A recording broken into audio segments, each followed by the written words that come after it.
Sitting down with a blank page to draw a building like this can feel a little overwhelming. As someone said on my Instagram post, there's a lot of lines there. So I thought I'd just break down my thought process and how I approached it. The first thing I usually do is identify my highest point. Even if that's not where I actually start my sketch, it's good to have it in the back of my mind and make a mental note so that I leave enough room and don't fall off the edge of the page like I did here. The highest point here is actually these 2 blocks of flats, and like a lot of my urban sketches, I find myself making decisions as to what to put in and what to leave out. And in this case, I decided to leave those flats out. I didn't think that they added anything to the scene. So ignoring the trees, which I'm just going to use to frame the sketch, my proper highest point is that roof above the Spa Pavilion sign. Thinking about where the bottom of the sketch will end helps me to visualise my proportions and roughly judge how big to start.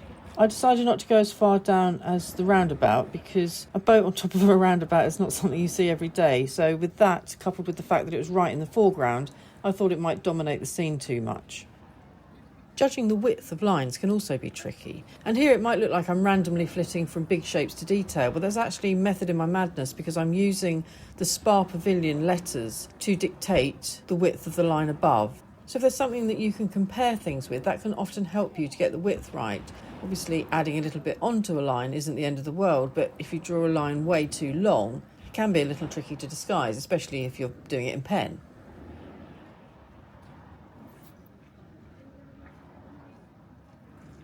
You'll notice that I move my hand round when I'm drawing vertical lines and draw them kind of from the side, whereas when I'm drawing horizontal lines, I draw them from below. I just find it easier to sweep my hand in that direction. I'm also holding the pen further back than I would if I was going to be writing, where I'd be holding it much closer to the nib.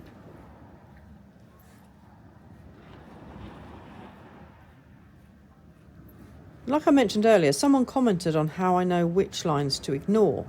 Well, I actually find that I put extra ones in. The way I tackle something like this is to make sure that once I've got the basic shapes outlined, I often add some extra lines, especially on ledges, the tops of walls, around window frames, and at the tops and bottoms of roofs, gutters and eaves. I think it helps to show that things are 3D solid objects, as opposed to, say, adding too few lines, and it can look a bit too simplistic and perhaps a bit two-dimensional. So it's just something you might like to try if you're drawing a building that appears to be quite complex. Instead of being overwhelmed by the feeling that you've got to draw all the lines perfectly exactly where they are in real life, maybe try putting in the walls, the roofs and the windows, and then adding some extra lines like I've done here. I mean, if you follow them along, it might end up looking like one of Escher's optical illusions, but in context, I think it gives the overall effect.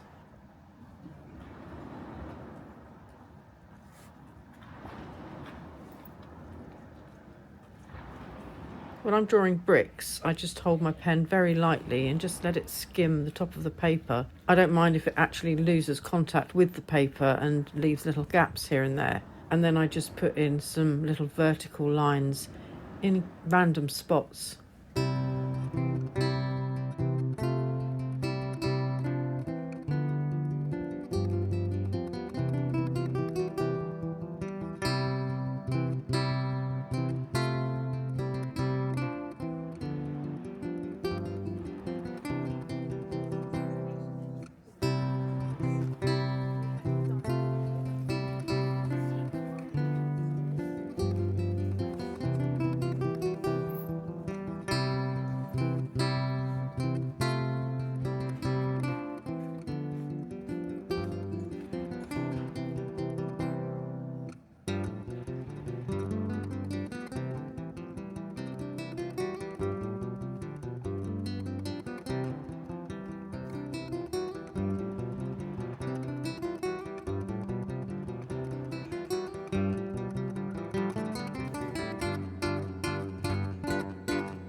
So here I'm just trying to make sure that these pillars are both the same height.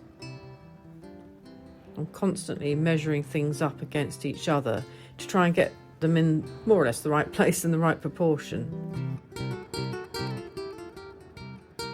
With regards to the overall composition, from where I'm sitting, which is quite low down and at one corner of the building, The scene in front of me is quite flat and wide, and that fits perfectly with the format that I like to use, which is an open double-page spread of a landscape sketchbook. I know that I can just keep going to the right, and it's all going to fit on this wide format that I'm using. And then I'll just stop somewhere where it feels like a natural border, and here we have a lamppost and some fairy lights. It's the seaside after all, and that's going to make kind of a natural frame.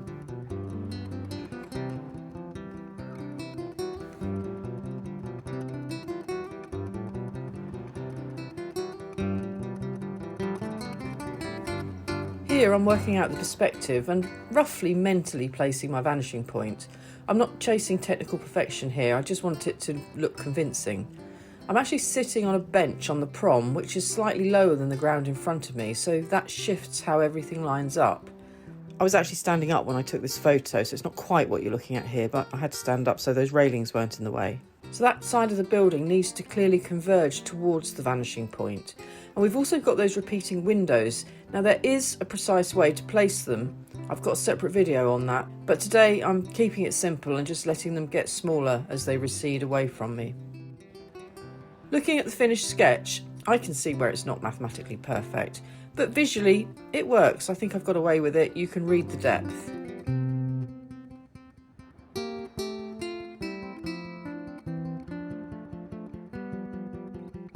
By the way, I forgot to mention the pen I'm using is an Estabrook Esty. This one's the Charlie Brown 75-year anniversary edition, and I filled it with platinum carbon water-resistant ink.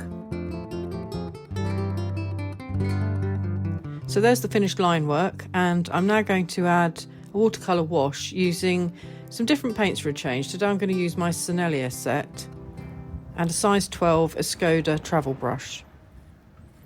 I'm just wetting the paper with clean water where I want the sky to go, so that rather than painting the sky in, I'm just going to then add some drops of blue, and hopefully that will let the paint move around a little more naturally rather than if I actually paint it on with brush strokes.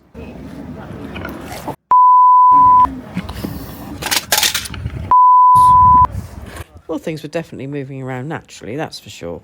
So after I'd picked everything up that I just dropped and removed the sand from my paints, I carried on. Because of the dampness in the air, it obviously takes quite a long time for the paint to dry properly. So I'm just being really careful here when I add the roof, just to leave a tiny gap between that and the wall so that they don't just merge into each other, and likewise against the sky. I don't mind if it does it a bit here and there, but I want to avoid it doing it, on every edge.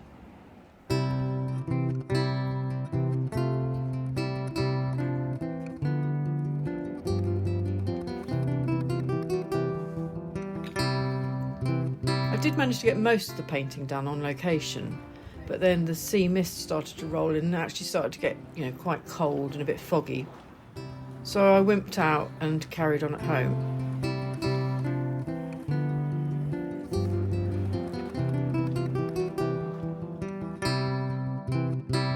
I've had these Sennelier paints for 2 or 3 years now, and I haven't used them that much because I like the case that the Winsor & Newton pocket field box comes in. I like the pocket field box itself. I tend to use those quite a lot, and a lot of my other paints don't really get a look in, so I've decided to start trying them out. I seem to be very good at buying new things, and they sit in drawers and don't get used, which is very wasteful. So I'm kind of resurrecting some of the things that I haven't used for a while. And what I might even do is sort of decant them into the Winsor & Newton pocket field box, because I do find that's such a handy little thing to carry around. I know some people don't like it because they don't think it's got big enough mixing areas.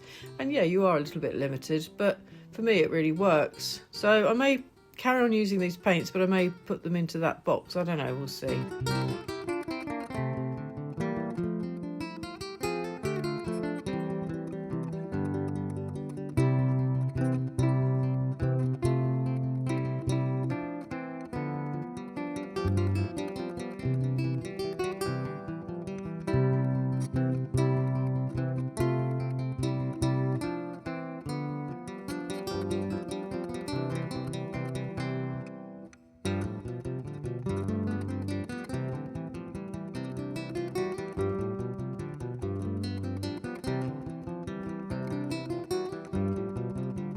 I love using this Skoda travel brush because, as you can see, I can get the bigger areas like the walls and the roofs, the pavements, but also because it comes down to a fine point, I can get the more detailed bits in. So it means I only have to take one brush. I used to always take a little travel set of 3 brushes, but now I basically just take this one with me.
Because I'm indoors now, this is wet on dry. If I tried to do this earlier when I was out in the damp air, it would all have just merged together rather than giving me sort of distinct layers.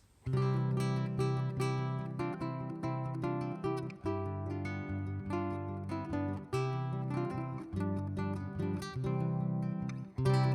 hope you enjoyed this little trip to foggy Felixstowe. Thanks for watching and happy sketching.